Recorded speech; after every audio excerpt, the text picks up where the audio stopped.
राधे राधे। मैं आपको बताऊंगी सोमवार व्रत कथा, जिसमें 16 सोमवार व्रत भी है और सिंपल सोमवार भी है। श्रावण के सोमवार की भी कथा है। तो मैं आपको सबसे पहले बताऊंगी इसका व्रत का महत्व व विधि। सोमवार व्रत का महत्व। सोमवार का व्रत चैत्र, बैसाख, श्रावण, माघ तक कार्तिक मास में आरंभ किया जाता है।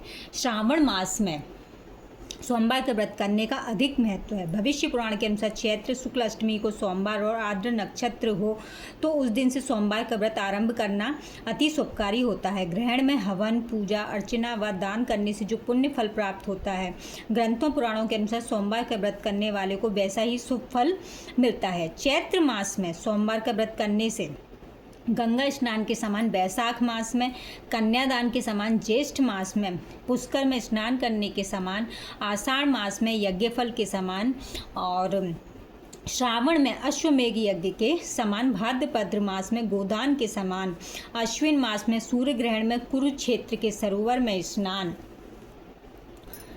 करने के समान तथा कार्तिक में ज्ञानी ब्राह्मणों को दान करने के समान पुण्य प्राप्त होता है। माघ शीर्ष में व्रत करने से स्त्री पुरुषों को चंद्र ग्रहण के समय काशी में गंगा स्नान करने के समान, माघ मास में व्रत करने से दूध व गन्ने के रस से स्नान करके ब्रह्मा जी की पूजा करने के समान तथा फागुन मास में गोदान के समान पुण्य फल प्राप्त होता है। सोमवार का व्रत साधारणतया दिन के तीसरे पहर तक किया जाता है। व्रत में फलाहार या फलों का रस आदि पीने पर कोई विशेष प्रतिबंध नहीं है, किंतु यह आवश्यक है कि दिन में केवल एक ही समय भोजन किया जाए। सोमवार के व्रत 3 प्रकार से किए जाते हैं: प्रति सोमवार, सौम्य प्रदोष तथा 16 सोमवार। तीनों की पूजा विधि एक जैसी ही है। शंकर भगवान तथा माँ पार्वती जी के पूजन के पश्चात सोमवार व्रत की कथा सुननी चाहिए। सोमवार, सौम्य प्रदोष व्रत तथा 16 सोमवार तीनों की कथाएं अलग अलग हैं, जो पृथक पृथक दी जा रही हैं। सोमवार व्रत कथा। ज्वालापुर नगर में एक साहूकार रहता था। उसके घर में धन धान्य की कोई कमी न थी, बस कमी थी तो एक पुत्र की। इसी चिंता में साहूकार दिन रात घुलता रहता था। पुत्र प्राप्ति की कामना में वह प्रत्येक सोमवार को शंकर भगवान तथा माँ पार्वती जी का व्रत और पूजन किया करता था। संध्या होते ही शिव मंदिर में जाकर वह शंकर भगवान के सामने दीपक जलाया करता था। उसके इस भक्ति भाव को देख एक दिन माँ पार्वती जी ने शंकर भगवान से कहा, ज्वालापुर का साहूकार आपका अनन्य भक्त है और सदैव आपका व्रत और पूजन बड़ी श्रद्धा से करता है। आपको उसकी मनोकामना पूर्ण करनी चाहिए। पार्वती जी का आग्रह शंकर भगवान टाल न सके और बोले, हे पार्वती, उस साहूकार के कोई पुत्र नहीं है। विधि के विधान अनुसार उसके भाग में पुत्र न होने पर भी मैं उसे पुत्र प्राप्ति का वर देता हूँ, परंतु उस पुत्र की आयु केवल 12 वर्ष की ही होगी। उसके पश्चात वह मृत्यु को प्राप्त हो जाएगा। शिव और पार्वती का यह वार्तालाप साहूकार सुन रहा था। पुत्र प्राप्ति के वरदान के बारे में जानकर ना तो उसे कोई विशेष प्रसन्नता हुई और न ही दुख। शंकर भगवान के वरदान से साहूकार की धर्मपत्नी शीघ्र ही गर्भवती हो गई। साहूकार के घर में खुशियां छा गईं। ठीक 9 माह बाद साहूकार की पत्नी ने एक अति सुंदर पुत्र को जन्म दिया। इस अवसर पर साहूकार ने ब्राह्मणों और निर्धनों को अन्न, वस्त्र और धन दान स्वरूप दिया। जब उनका पुत्र 11 वर्ष का हो गया तो पत्नी ने साहूकार से उसके विवाह के लिए आग्रह किया। साहूकार ने उसके आग्रह को टालते हुए कहा, प्रिय, मैं अभी उसका विवाह नहीं करूंगा और उसे पढ़ने के लिए काशी भेजूंगा। साहूकार के इस निर्णय पर पत्नी को दुख तो बहुत हुआ, लेकिन उसने इसका कोई विरोध नहीं किया। तब साहूकार ने अपने साले को बुलाकर उसे बहुत सा धन देकर कहा, तुम अपने भांजे को पढ़ने के लिए काशी ले जाओ। रास्ते में जिस भी नगर में रुको वहाँ यज्ञ तथा ब्राह्मणों को भोजन कराकर आगे जाओ। मामा भांजा जल्दी ही काशी के लिए प्रस्थान कर गए। काशी की ओर यात्रा करते हुए दोनों प्रताप नगर पहुँचे। उस नगर के राजा की बेटी के विवाह के उपलक्ष्य में नगर को बहुत अच्छी तरह सजाया हुआ था। एक विशाल मैदान में बड़े बड़े शामियाने लगाकर बारात को वहाँ ठहराया गया था।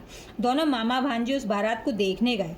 तभी दूल्हे के पिता ने साहूकार के सुंदर बेटे को देखा और अपने एक सेवक को भेजकर दोनों को अपने सामियाने में बुलवाया। राजा अपने जिस बेटे की बारात लेकर राजकुमारी से विवाह के लिए आया था वह एक आंख से काना था। वैसे राजा ने सेहरे की बड़ी बड़ी लड़ियों के पीछे उसके चेहरे को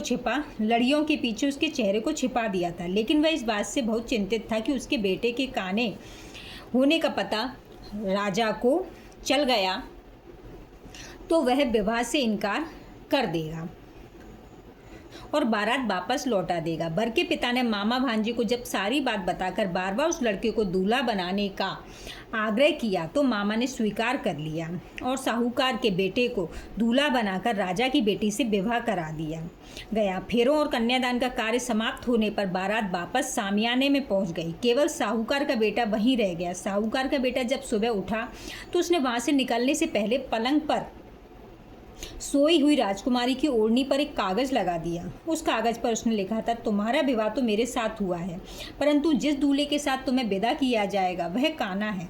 मैं उच्च शिक्षा के लिए काशी जा रहा हूँ। जब सुबह राजकुमारी सोकर उठी तो उसने अपनी ओढ़नी पर लगा कागज जल्दी से खोलकर पढ़कर राजकुमारी सन्न रह गई। उसी समय राजकुमार ने अपने पिता को सारी बात बताई। राजा ने दूसरे राजा के लड़के के साथ राजकुमारी को विदा करने से इनकार कर दिया। राजा अपने बेटे और बारात के साथ खाली हाथ लौट गया। उधर साहूकार का बेटा और उसका मामा काशी जा पहुँचे थे। वहाँ जाकर मामा ने यज्ञ करना और भांजे ने पढ़ना शुरू कर दिया। जब लड़के की आयु 12 वर्ष की हुई तो उसकी मृत्यु का दिन समीप आ गया। मामा को इस संबंध में कुछ पता नहीं था। उसने एक बहुत बड़े यज्ञ का आयोजन किया था।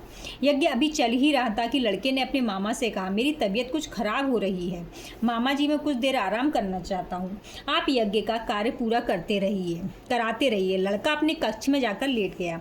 शंकर भगवान के वरदान के अनुसार लेटे ही लेटे उसके प्राण पखेरु उड़ गए। यज्ञ के बीच मामा ने कक्ष में जाकर लड़के को जब मृत अवस्था में देखा तो उसे बहुत दुख हुआ, लेकिन यज्ञ में विघ्न पड़ने के डर से उसने स्वयं पर संयम रखा और इस बात की चर्चा किसी से नहीं की। ब्राह्मणों के जाने के बाद उसने रोना पीटना आरंभ कर दिया। संयोग बस उसी समय शिव पार्वती जी यज्ञ स्थल के ऊपर से गुजरे। शंकर भगवान और पार्वती जी ने समीप जाकर देखा तो उन्होंने उस साहूकार के मृत बेटे को फौरन पहचान लिया। पार्वती जी कहने लगी, भगवान, यह तो ज्वालापुर के साहूकार का वही बेटा है जो आपके वरदान से पैदा हुआ था। प्राणनाथ, किसी भी तरह साहूकार के इस बेटे को जीवित कीजिए, नहीं तो इसके माता पिता तड़प तड़प कर मर जाएंगे। पार्वती जी के आग्रह को शंकर भगवान टाल न सके और उस लड़के को जीवित कर दिया। साहूकार का पुत्र ओम नमः शिवाय कहता हुआ उठ बैठा। शिव पार्वती कैलाश पर्वत को चले गए। कुछ दिनों बाद मामा भांजा दोनों पुनः प्रतापनगर पहुंचे। वहां पहुंचकर मामा भांजे ने वहाँ यज्ञ किया। संयोग से उस नगर का राजा उस स्थान से गुजरा। राजा ने साहूकार के बेटे को यज्ञ करते देखा तो फौरन ही उसे पहचान लिया। अतः वह उन दोनों को महल में ले आया। कुछ दिन उन्हें महल में रखकर दोनों का खूब आदर सत्कार किया और फिर बहुत सा धन, बहुमूल्य स्वर्ण आभूषण और वस्त्र देकर राजकुमारी के साथ उन्हें विदा किया। दास दासियों के अलावा उनकी सुरक्षा के लिए बहुत से सैनिक भी साथ भेजे। जब वे अपने शहर के निकट पहुंचे तो मामा ने एक सैनिक के हाथों अपनी सकुशल लौटने की सूचना भिजवाई। जब सैनिक ने आकर यह समाचार दिया कि उनका पुत्र सकुशल लौट आया है तो उन्हें एकाएक विश्वास नहीं हुआ, लेकिन जब सैनिक ने शपथ लेकर दोबारा यह बात कही तो अपनी पत्नी और अन्य सगे संबंधियों के साथ नगर के द्वार पर पहुंचा और गाजे वाजे के साथ उन्हें घर ले आया। राजकुमारी से बेटे के विवाह की सूचना ने उसकी खुशियां दोगुनी कर दी थी। जो प्राणी सोमवार का विधिवत व्रत करके शंकर भगवान और माँ पार्वती जी की पूजा करता है उस पर नीलकंठ महादेव अनुकंपा करके उसका घर खुशियों से भर देते हैं। निसंतानों को पुत्र प्राप्ति का वरदान देते और धन संपत्ति के भंडार भरते हैं।